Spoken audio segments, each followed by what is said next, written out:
एक 10 रुपए का नोट चमकाएगा देश की किस्मत। 10 रुपए का नोट है, नोटबंदी की बोतल से निकला हुआ जिन्न। आरटीआई किसान बना 10 नंबरी। एक 10 रुपए के नोट ने देश की सुप्रीम कोर्ट, भारत सरकार और रिजर्व बैंक ऑफ इंडिया को चौंका दिया और निर्णय लेने पर मजबूर कर दिया। एक 10 रुपया पड़ा 20 लाख करोड़ रुपए पर भारी। एक 10 रुपए के नोट ने गारंटर द्वारा प्रॉमिसर को हाईजैक करने की साजिशों का किया पर्दाफाश। ये जो नोट है 10 रुपए का, उस पर लिखत ने चमकाई देश की जनता की किस्मत। इस पर एक लिखत लिखी गई है, I promise to pay the bearer on demand the sum of ₹10, और नीचे लिखा है at any office of the issue.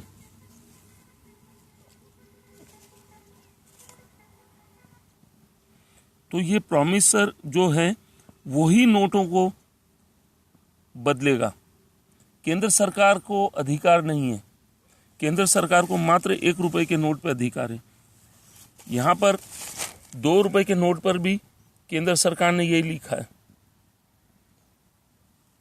कि वो गारंटर है और promiser reserve bank of India. उसमें भी लिखा है at any office of the issue. देखिए,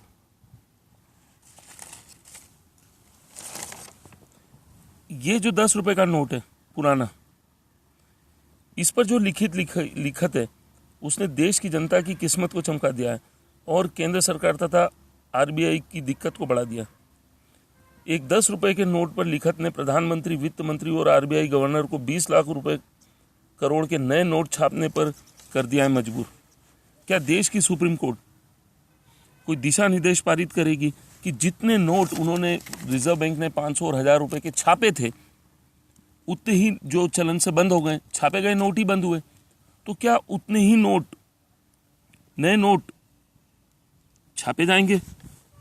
केंद्र सरकार को कोई अधिकार नहीं है, प्रधानमंत्री को कोई अधिकार नहीं है, वित्त मंत्री को कोई अधिकार नहीं है। उसको अधिकार है 1 रुपए के नोट पर।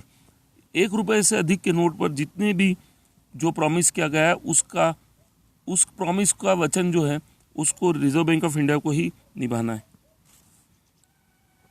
एक 10 रुपए की लिखत में आरबीआई है प्रॉमिसर और केंद्र सरकार है गारंटर। इसी प्रकार 2 रुपए की लिखत पे भी देखा जा सकता है। क्या प्रॉमिसर दिवालिया हो रहा है जो गारंटर हाईजैक करना चाहता है?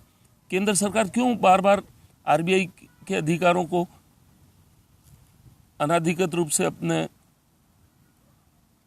निर्णयों में परिवर्तित कर रही है? वित्त मंत्री को कोई अधिकार नहीं है। 8 नवंबर को कितने नोट चलन में थे, ये विवादास्पद है। न तो आरबीआई को मालूम है, न तो केंद्र सरकार को मालूम है। 8 नवंबर को नोटबंदी करने के पूर्व कितने नोट चलन में थे? यहाँ पर समाचार पत्रों में अलग अलग जानकारी दी गई। रिजर्व बैंक ऑफ इंडिया अलग जानकारी दे रहा है, भारत सरकार अलग जानकारी दे रही है। कोई कह रहा है 8.5 लाख करोड़ चलन में थे, कोई कह रहा है 14 लाख करोड़ चलन में थे, कोई कह रहा है 17 लाख 5 करोड़ 17 लाख के ऊपर 17 लाख करोड़ के ऊपर नोट चलन में थे। ऐसी स्थिति में आज जो एक बयान आया है अंग्रेजी के प्रतिष्ठित अखबार ने, उसने कहा 20 लाख करोड़। हिंदुस्तान जो अखबार है, अंग्रेजी अखबार, उसमें बताया कि 20 लाख करोड़ नोट चलन में थे। तो क्या रिजर्व बैंक ने जितने भी नोट 1000 और 500 के छापे हैं, उतने सभी नोट बदलवाएगा ये 10 रुपए का नोट? क्या सुप्रीम कोर्ट करेगा हस्तक्षेप? जहां अभी तक तो ऐसी स्थिति लग रही, नोटबंदी पर सुप्रीम कोर्ट ने किसी प्रकार के कोई दिशा निर्देश नहीं दिए, कोई अंतरिम स्थगन नहीं दिया। जहां सुप्रीम कोर्ट बजा रहा है सरकारी बीन, सरकार की ही बीन बजा रहा है सुप्रीम कोर्ट। इसी स्थिति में प्रधानमंत्री तो मदारी बन चुके हैं और आरबीआई गवर्नर जो है जनता से ही लूट रहा है गाड़ी कमाई। प्रधानमंत्री मदारी बनकर और आरबीआई गवर्नर झम्बूरा बनकर जनता की गाड़ी कमाई को लूट रहा है। नित कम से कम 100 से अधिक नोटिफिकेशन जारी हो गए। आज ये नोटबंदी का जो बोतल है उसमें से जिन्न निकला है, यही है 10 रुपए का नोट जो सुप्रीम कोर्ट को दिशा देने पर मजबूर करेगा और देश की जनता को संपूर्ण जितने भी नोट चलन में थे आरबीआई द्वारा 8 नवंबर 2016 को जो छापे गए थे 8 नवंबर 2016 तक, उन सभी नोटों को बदलने पर मजबूर कर रहा है। ये नोट देश की किस्मत को जगा रहा है, देश की जनता की किस्मत को जगा रहा है, भारत के किसानों की किस्मत को जगा रहा है। और उसमें जो लिखा है लिखत, आज प्रश्न है कि लिखत गायब कैसे हुई, किसने गायब की? ये 2 रुपए के नोट पर भी लिखत है, देखिए। ऐसा नहीं कि 10 रुपए के नोट पर लिखत है, 10 रुपए के भी नोट पर लिखत है। तो क्या ये 10 नंबरी नोट देश की जनता की किस्मत को जगा गया?